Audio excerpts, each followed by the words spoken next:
Hey guys, and welcome back to this channel. Whoops, in this video I'll be showing you guys how you can create this really cool text effect on CapCut PC. So I'm just going to type in the word outline. You don't have to obviously, but I'm just going to do that.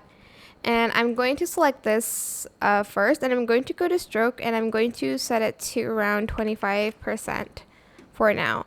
Copy and paste it, and on the first one you're going to put it up to 50%. And you're going to actually change the color of the outline, maybe like a darker pink, like so. Copy and paste it again, and on the one at the very bottom, change the thickness to 75%. And again, you're going to make it darker as you go.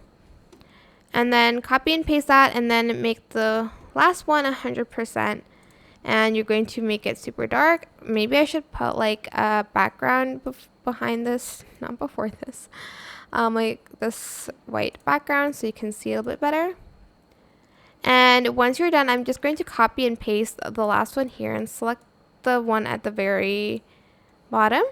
Then I'm just going to select the color of the text to match the background like so that I can make it into kind of like a 3D shape like so. And that is it. Super simple. I hope this tutorial was helpful for you guys. Don't forget to like, comment, share, and also subscribe to this channel if you haven't done that already. If you have any more questions, just leave it in the comment section down below. I will try my best to answer them all for you guys. And if you found this video helpful, please click the thanks button above the description box down below. Thank you so much for watching. Bye.